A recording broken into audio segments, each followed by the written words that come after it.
Salam kerahiman. Hari ini 20 Desember kita akan baca dari 686.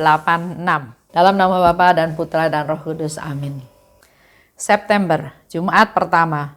Pada petang hari, aku melihat Bunda Allah dengan dadanya terbuka dan tertembus sebilah pedang. Ia mencucurkan air mata kepedihan dan melindungi kita terhadap hukuman Allah yang dahsyat. Allah mau menimpakan hukuman yang mengerikan atas kita, tetapi Ia tidak dapat melakukannya karena Bunda Allah melindungi kita. Ketakutan yang dahsyat mencekam jiwaku. Aku terus berdoa tanpa henti bagi Polandia. Bagi Polandiaku yang tercinta, yang sedemikian tidak tahu bersyukur atas Bunda Allah. Kalau bukan karena Bunda Allah, semua usaha kita akan tidak banyak manfaatnya. Aku meningkatkan doa-doaku dan pengorbananku untuk tanah air yang tercinta. Tetapi aku melihat bahwa aku tampak laksana satu tetes di depan gelombang kejahatan. Bagaimana mungkin satu tetes dapat menghentikan gelombang? Oh ya, dari dirinya sendiri, satu tetes itu tidak ada artinya apa-apa. Tetapi bersama Engkau, Yesus, aku akan berdiri tegar menghadang segala gelombang kejahatan dan bahkan seluruh neraka. Kemahakuasaan-Mu nyata dalam melakukan segala sesuatu. 686. Ini terjadi September pada waktu Jumat pertama pada petang hari. Aku melihat Bunda Allah. Gambaran yang dilihat oleh Suster Faustina itu berbeda-beda ya.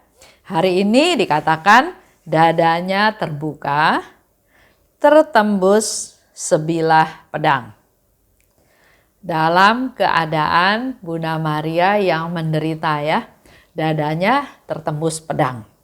Pernah saya ke salah satu gereja, lupa ya di mana, itu ada memang gambaran Bunda Maria yang tertembus pedang dadanya. Dikatakan lebih lanjut oleh Suster Faustina, ia mencucurkan air mata kepedihan dan melindungi kita terhadap hukuman Allah yang dahsyat. Kita lihat ya, pengorbanan Bunda Maria buat kita semua umat manusia. Dia tahu kita berdosa. Dari penampakan Bunda Maria beberapa kali, dia menampakkan diri dan dia berpesan, bertobatlah, berdoalah. Sekarang yang dilihat oleh Suster Faustina adalah satu gambaran di mana Bunda Maria sedang menderita. Begitu menderita sehingga dia sampai mencucurkan air mata kepedihan. Dan dia tetap, walaupun menderita, dia tetap melindungi anak-anaknya. Dengan perlindungan yang dia berikan supaya kita terbebas dari hukuman Allah. Hukuman Allah ya yang dahsyat. Manusia berdosa. Kalau kita lihat dalam kehidupan sehari-hari juga ya, luar biasa.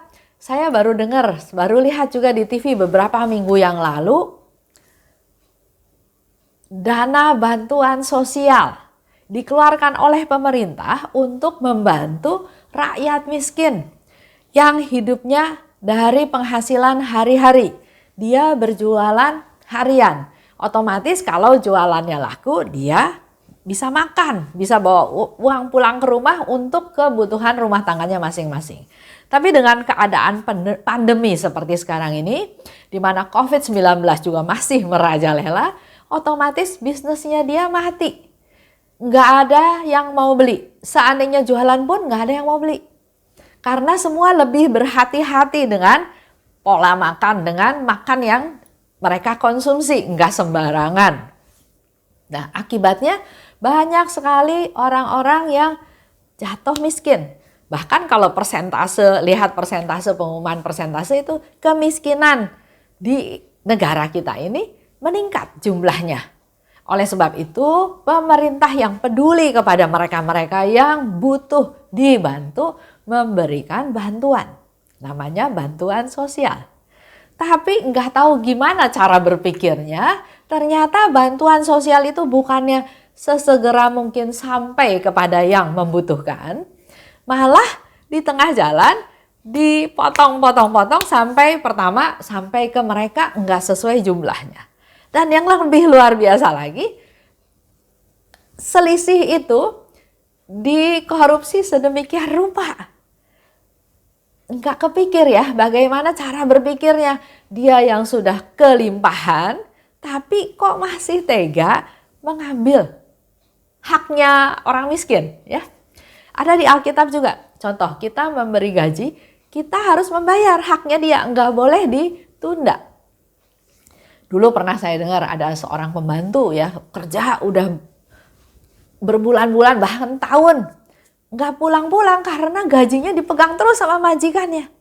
Padahal kalau kita baca Alkitab, kita punya kewajiban memberikan hak dia, gajinya, ya sesuai dengan haknya, nggak boleh ditahan, dipegangin supaya si pembantu ini nggak pulang, supaya pembantu ini nggak berdaya, supaya pembantu ini bisa dikuasai.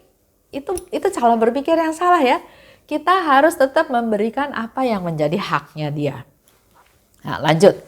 Bunda Maria melihat keadaan itu, dia mencucurkan air mata.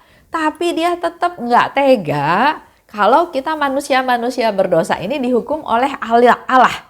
Sehingga dia tetap melindungi kita terhadap hukuman Allah yang dahsyat.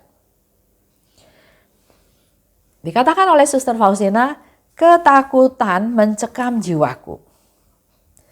Aku terus berdoa untuk Polandia yang nggak tahu bersyukur atas Bunda Allah, atas pemeliharaan. Begitu pula dengan kita.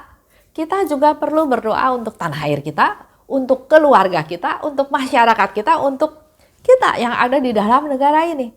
Karena ini semua juga karena penyelenggaraan, karena perlindungan dari Bunda Maria yang Tuhan Yesus berikan kepada kita sebagai Bunda kita semua. Kalau bukan karena Bunda Allah, dikatakan oleh Suster Faustina ya, semua usaha kita akan tidak banyak manfaatnya. Bunda Allah sangat berperan dalam hidup kita. Seperti yang Yesus katakan, inilah ibumu. Jadi Yesus sudah katakan inilah ibumu. Kalau kita nggak mau nganggap dia sebagai ibu, Bunda Maria nggak rugi apa-apa. Yang rugi adalah kita sendiri. Karena kita jadi tidak punya ibu. Ibu rohani, ibu yang dikasih Yesus. Bukan ibu yang hanya melahirkan kita ke dunia. Ibu yang peduli pada anak-anaknya. Tapi dia nggak peduli anaknya itu seperti apa. Itulah Bunda Maria. Seperti juga contoh misalnya Bunda Maria sering berdoa syafaat untuk kita semua. Kalau kita ingat cerita dalam Diary Faustina, Bunda Maria juga sering ke purgatorium. Dia disebut bintang samudra karena dia datang menghibur jiwa-jiwa yang masih ada di purgatorium. Walaupun nggak diminta, karena itulah kepedulian seorang ibu terhadap anak-anaknya yang sedang dalam proses pemurnian. Dia tahu kita perlu pertolongan dia. Dia tahu kita perlu penghiburan dari dia. Dia peduli. Dan Yesus katakan juga kepada Bunda Maria. Yesus katakan, Ibu, inilah anakmu. Jadi kita semua memang sudah diperkenalkan oleh Yesus kepada Bunda Maria sebagai anaknya. Nah, kembali lagi, kita mau nggak jadi anaknya Bunda Maria? Ya, banyak hal yang dia lakukan tanpa kita sadari. Dikatakan oleh Suster Faustina, aku meningkatkan doa-doaku dan pengorbananku untuk tanah airku. Tapi aku merasa aku nih hanya satu tetes di depan gelombang kejahatan. Kalau kita kembali lagi ke cerita tadi ya, bansos tadi. Siapa kita? Kita nggak punya kemampuan, kita nggak punya akses, kita nggak punya apa yang harus kita lakukan untuk kita memberantas hal tersebut. Kita nggak punya ya. Sehingga digambarkan oleh Suster Faustina seperti kita ini setetes punya niat baik berhadapan dengan gelombang kejahatan tapi tetap punya pengharapan. Kalau kita setetes berjuang dengan gelombang kejahatan, kita nggak bakal mampu. Tapi dia tetap punya pengharapan, yaitu dikatakan semua yang dilakukan ini bersama Yesus. Minta Yesus yang berperan, yang memerintah, yang bertahta. Kalau aku sendiri nggak mungkin bisa, ya. Tapi bersama Yesus aku bisa berdiri tegar. Orang lain boleh jahat, kita jangan ikutan jahat. Menghadang gelombang kejahatan dan bahkan neraka. Kemahakuasaanmu nyata dalam melakukan segala sesuatu. Jadi kita sebagai setetes itu bersama dengan Yesus, kita justru bisa menghadang gelombang kejahatan tersebut dengan cara jangan ikut-ikutan jahat. Jangan balas yang jahat dengan yang jahat. Jangan jadi jahat, tapi tetap berbuat baik. Seperti seorang ibu yang tetap mengampuni, memelihara, melindungi, atau bahkan berkorban untuk anak-anaknya. Itu aja yang menjadi renungan kita hari ini. Kita sebagai warga negara perlu peduli dengan keberadaan negara tempat kita berada. Dengan berdoa, dengan menjadi setetes tadi yang menghadapi gelombang kejahatan, tapi kita lakukan bersama dengan Yesus. Baik, kita tutup ya. Dalam nama Bapa dan Putra dan Roh Kudus, amin. Allah Bapa yang maha baik, terima kasih karena pada hari ini kami boleh semakin mengenal Bunda Maria, Bunda yang diberikan oleh Yesus kepada kami. Betapa dia berkorban, betapa dia menderita, betapa dia sedih dengan berlinang air mata melihat keadaan kami semua. Tapi dia sebagai seorang ibu tetap melindungi kami untuk supaya selalu ada dalam perlindungannya, dalam pembelaannya, dalam pelukannya untuk dijauhkan dari segala hukuman-hukuman yang bisa menimpa kami semua. Oleh sebab itu, Bapak, pada hari ini kami juga mau berdoa untuk negara kami masing-masing dengan pandemi yang dihadapi, dengan segala macam permasalahan yang mungkin saja bisa terjadi. Jamahlah kami Tuhan, sadarkan kami untuk selalu hidup benar, hidup baik di hadapan-Mu. Walaupun kami hanya setetes Tuhan, tapi kami percaya bersama dengan Yesus kami bisa berdiri tegar untuk tidak masuk ke dalam kejahatan. Bahkan kami mohon rahmat-Mu agar dimanapun kami berada, kami dapat selalu berbuat baik. Bunda Maria, doakanlah kami. Santa Faustina, doakanlah kami. Amin. Dalam nama Bapa dan Putra dan Roh Kudus, amin.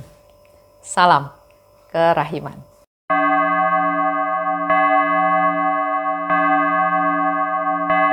Hatiku